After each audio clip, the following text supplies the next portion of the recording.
Some viewers may find this disturbing. Viewer discretion is advised. Welcome back to the channel. Today I'm going to be tackling a little dark thing. And I've been working on it for I'm going to talk about the lost and canceled video games Iceberg Explained by Accessible Funky. And I love video games, so let's just Before you get watch to the this Iceberg, thing. I wanted to give a big shout out to Agrobot for creating the Iceberg chart and helping me with some of the entries. This is the lost and canceled video games Iceberg. How many do you recognize? Okay, let's keep count. Half-Life 2 Episode 3. Okay, I'm gonna have HL2 to keep Episode a tally of how many I recognize, so I'm getting a thing, and I'm going to use it with my handy-dandy green gel pen. So, we got Half-Life 2 Episode 3, that'd be one down. It's 100 to probably go. one of the most infamous vaporware, or a piece of software that was hyped up and Not never to be confused released. with Vaporwave. For the longest time, many Half-Life fans believed that Valve abandoned the franchise in favor of multiplayer games like CSGO and Dota 2. This mindset held up until Half-Life Alyx was announced and was released on March 23rd, 2020. There have been attempts at creating a successor to Episode 2. Episode 3 began development in 2008, and the developers struggled to find new gameplay innovations in the aging Source engine. So, team members left Episode 3 to focus on other games like Left 4 Dead, Team Fortress 2, etc. So, Valve occupied themselves with Source 2 and virtual reality, leaving little room for Half-Life development. As they developed Source 2, Valve began to create little test projects to fully realize the engine's capabilities. Some of these projects include a role-playing game called RPG, an open-world Left 4 Dead, and a project titled Half-Life 3. Oh my god. This project will have the player scaling a building to find a hostage and defeat any enemies along the way. The project suffered from issues with Source 2 because the engine was simply not finished. In 2015, Valve revealed the first Source 2 VR demo, Robot Repair, to announce the Vive VR headset and their partnership with HTC. HTC Vive. During the development of the lab, Valve created Shooter, an arcade shooter where the player defeats combined soldiers in a battle arena. This shooter prototype used both Half-Life 2 art assets and could have provided the foundation of Half-Life Alyx. The minigame was cut from the lab due to time constraints. In 2016, Valve developed E1M1, a tech demo to prove that a fully fleshed Half-Life game could be possible for VR. The demo was successful in engaging the playtesters with exploring the virtual environments, jump-starting Half-Life Alyx. While Alyx's development was kept secret at the time, the community saw a glimpse of what Episode 3 could have been. In 2017, former Half-Life series writer Mark Laidlaw uploaded a blog post titled Episode 3.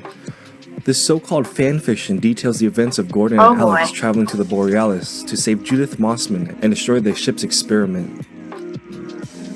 Star Fox 2 SNES. Star Fox 2 that eventually got released. That is, Software began development on Star Fox 2 down for the games I recognize. In December 1993, it would have used the new Super FX2 chip, which had more computing power to bring in new features such as free-roaming 3D levels. This game was subjected to much experimentation, such as adding platforming levels and roguelike mechanics. By mid-1995, the game was 95% complete, but Nintendo was concerned that the visuals wouldn't hold up to the recently announced PlayStation and Sega Saturn. So, the game was cancelled without any formal announcement as they continued to develop the N64. You see that? The game sat in Nintendo's archives for years, and the game wasn't included in Nintendo's Virtual Console. ROM images began leaking onto the internet, showing early tech demos of the multiplayer mode prototype. The Virtual Console in August 2002, an anonymous Nintendo employee leaked a near-complete ROM, which allowed fans to patch the game and translate it into English. Despite its cancellation, the dev team completed QA testing and localization, with lead programmer Dylan Cuthbert claiming that the leaked ROMs were far from complete. He also stated that legal issues with Argonaut games were why the Super FX games were never re-released. However, in 2017, Nintendo surprisingly released Star Fox 2 along with the SNES Classic Edition, marking the first time Super FX games were re-released. Nintendo claims issues with Super FX emulation were the reasons why the Star Fox games were never released on Virtual Console. Star Fox and Star Fox 2 were also included in the Switch Online SNES service. Really want that. Earthbound 64. Earthbound 64? Earthbound 64, better known as the original Mother 3, was a Nintendo 64 game developed by Ape Incorporated and HAL Laboratory. Wasn't this originally developed for the 64 It was first announced at Nintendo Space Drive? World 1999 with a trailer and a playable demo showcase. And nobody bought one. It was initially developed for the SNES before shifting to the Nintendo 64DD, a magnetic disc drive peripheral for the N64. It was then ported into a standard N64 cartridge because the 64DD was commercially unsuccessful. Development was long and complicated. Well, Ape I Incorporated were understand because it's inexperienced with horrible. creating 3D worlds, Never as they really jumped into played one, development but while it's going through a horrible. prototyping From what I've phase. heard. Because they shifted from the 64DD to a standard cartridge, the team faced many technical constraints with the cartridge's limited space. With these development troubles, HAL Laboratory faced the possibility of bankruptcy and left Mother 3 producer and HAL president Satoru Iwata primarily absent from the project. On August 20th, 2000, Mother creator Shigesato Itoi announced that the N64 version of Mother 3 was cancelled. Only about 30% of the final game was completed. By the way, Mother 3, I really wanted the GBA The version cancellation, however, to come did to not America. spell the end of Mother 3. But it's probably never going to happen. In 2003, a TV advertisement for the Mother 1 and 2 Game Boy Advance compilation But announced if you the want future to, you release can of play Mother the 3. fan-made Itoi translation. expressed that I it would will retain the probably pixelated link style that of Mother link. 2 as he became Link it in the uninterested in description. cutting-edge graphics. Man, I can't say He words. also changed the story's I tone will to be link it more in the lighthearted description rather than the if I can darker find N64 plot that would, quote, betray the player. Aww. Mother 3 was redeveloped for the Game Boy Advance, released exclusively in Japan in 2006. There has been a lot of speculation on why Mother 3 never received an international release. The game was released late into the Game Boy Advance's lifespan, as the Nintendo DS was released only 2 years earlier. The original Earthbound sold poorly in the United States, likely due to Nintendo's pretty bad marketing. Mother 3 could have sparked controversy with its criticism towards capitalism and the depiction of non-binary stereotypes in the gypsy characters. Because of its Japanese exclusivity, an unofficial translation led by Clyde Tomato Mandolin was released in 2008, allowing English-speaking players to enjoy the next installment of the Mother series. Oh, so I won't have to link it. Banjo 3E began as a joke made by Gruntilda at the end of Banjo 2E. At Space World 2000, a tech demo called Banjo 3E, which shows Banjo-Kazooie facing a group of enemies, sparked speculations on a new Banjo-Kazooie game. However, the tech demo was only shown to demonstrate the GameCube's capabilities, as Rare creative designer Greg Mayles denied any plans for a Banjo game on the GameCube. After Rare was bought out by Microsoft in 2000, plans for a remake of Banjo-Kazooie called Banjo X were found on the abandoned Xbox dev kit. It was said that it would have the nuts and bolts art style, and the characters would slowly become self-aware that they were in a remake. Items from Banjo 2 would have been included in the remake, along with readapting the levels. While developing Banjo X, Rare is also creating Banjo-Kazooie, a racing game that revolves around customizing vehicles and racing other Banjo characters. After both projects were cancelled, they were combined and repurposed into Banjo-Kazooie Nuts and Bolts, released on the Xbox 360. Oh boy. Super Mario 64 2. Know it? With how successful and critically acclaimed Super Mario 64 is, rumors circulate around a sequel being developed for the N64 DD. Names for the sequel included Super Mario 64 2, Super Mario 64 DD, or Super Mario 128, which was reused for the GameCube tech demo in Space World 2000. And would be the prototype for Pikmin and Mario Galaxy. Mario creator Shigeru Miyamoto stating that it would have multiplayer with Luigi as a playable character.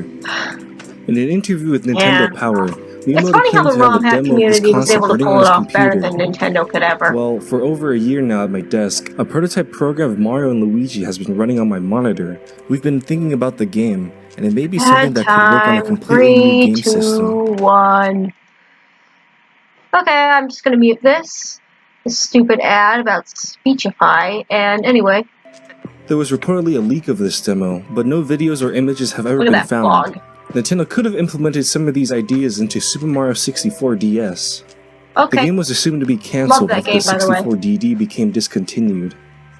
In 2014, a prototype of Super Mario 64 on the 64 DD was found by game collector Jimmy130. The prototype was an enhanced port of Super Mario 64, debunking claims that the 64 DD game was a sequel. Some changes between the original and disc drive versions include a different title screen, slightly enhanced textures, different music for the intro, and longer loading times.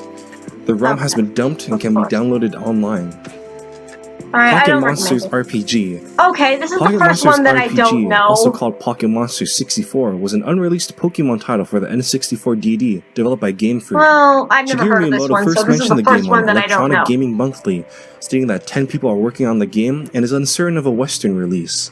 In another interview several months later, Miyamoto clarified that 3 Pokemon games were being made for the 64 Miyamoto, DD, why? those being Pokemon Snap, Pokemon Stadium, I love and Pocket Pokemon Monster Snap. 64. After these interviews, information on the game began to dwindle, and no other mentions Well, of I Pocket think Monster Pokemon fits 64 best ever on a surfaced. handheld. The game was assumed canceled because the 64 DD failed, Saying this and is a Game person Freak who were grew busy up with creating the Pokemon Gen Gold and 4 Silver. Some claim the game was canceled due to a versions statement on made by DS. Game Freak co-founder Junichi Matsuda, who stated that mainline Pokemon RPGs shouldn't be on home consoles. Later on, 2 Pokemon RPGs were made for the GameCube, Pokemon Colosseum and Pokemon XD Gale of Darkness.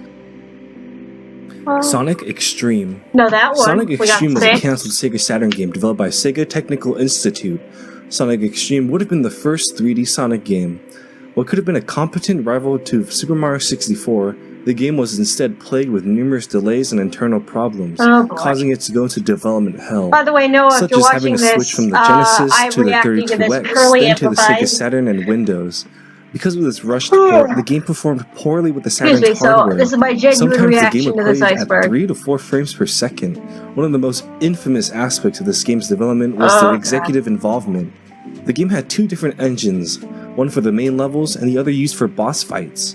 Okay. The boss fight impressed Oh Sega my god, look at the executives, screen who tearing. would then tell the developers to use that engine for the entire game. Excuse me. This meant that all of the levels had to be rewritten to work with the boss engine. Their engine was similar to Sonic Team's Night into Dreams, and the team requested to use Knight's source code to speed up development. However, Sonic creator Yuji Naka demanded STI to stop using the Knight's code. He even threatened to leave Sega after hearing about its use in Sonic Extreme. He did leave Sega, He wanted to keep his source code within the Sonic team, and they were using the Knight's engine to create their own 3D Sonic game. The game was ultimately cancelled as the stress from development was so high it almost became lethal. Programmer Chris Coffin developed pneumonia, and lead designer Chris Sen got ill to the point where he was told that he only had 6 months to live, although he did survive. Due to an absence of a Sonic game on the Saturn, the developers decided to port 3D Sonic Blast instead. Sonic 3D There was supposed to be a tie-in film produced by Blast. MGM, but plans fell through after MGM and Sega of America disagreed with the plans. Since then, there have been leaked demos surfacing on the internet, starting with a disc sold for $2,500 by an anonymous collector. In 2007, the Assembler Games community purchased the disc off of the collector through crowdfunding. Later, they released an animated GIF and leaked the disc image online. The demo showed Sonic moving around the levels without any enemies, with the level ending after 5 minutes. Fans on the Sonic Retro forums obtained the original Sonic Extreme source code and developed it into a playable I'm build. just getting a little... Anyway, we are going to do the next part of the iceberg in the next video. I'll see you there. Bye.